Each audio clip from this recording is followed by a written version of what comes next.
What you've seen tonight is what's happened each year for a decade. It's quite inspirational. Spark transforms lives in all sorts of ways, in unexpected ways. One of the reasons, I've been in my role 5 years as Dean, one of the reasons I chose the job was because I could feel the energy and the passion and the enthusiasm for the ecosystem. I'd been a business school dean for a while. It was something that I saw was unique and powerful and palpable.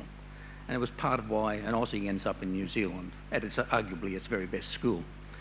The purpose of my presentation tonight is really just to, in a somewhat of a surprise for Jeff, because he said, but it's been cut out of the program. Imagine that, cutting out the dean of the school from the program. Well, the Sparkies decided they weren't going to do that. They asked me to do something else. They asked me to acknowledge and recognise Jeff in a very special way. And Jeff, can I ask you to come up here? Yeah, I'm usually in pretty early and out pretty late. But there's one gentleman in the office next door to me who's there when I arrive and pretty much there when I depart. And this was someone who retired 10 years ago. Personally, I think I'm paying him too much. He loves it.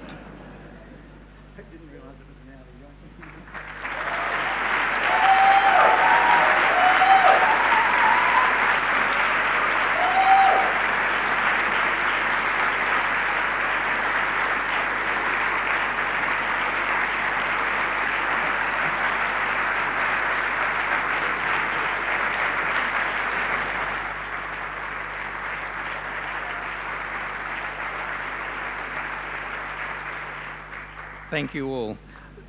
We've had a presentation tonight to the Sparky of the decade. This one is actually to the Sparky of the century. The spark ignited when imagination and skill combined to create a new dream. Jeff Whittred, for dreaming the impossible dream, for letting thousands of flowers bloom, for instilling a spirit of innovation and a culture of entrepreneurship and enterprise at the University of Auckland, for creating the next generation of entrepreneurs, the entrepreneurial and innovative, for setting New Zealand on a path to prosperity, founder of Spark, chair of the Spark Steering Committee, godfather and mentor to all Sparkies.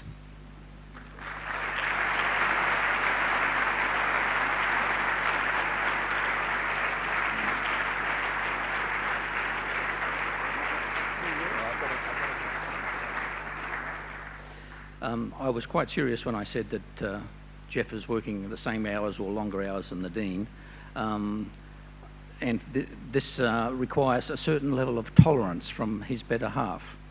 Helen, would you come up on the podium, please?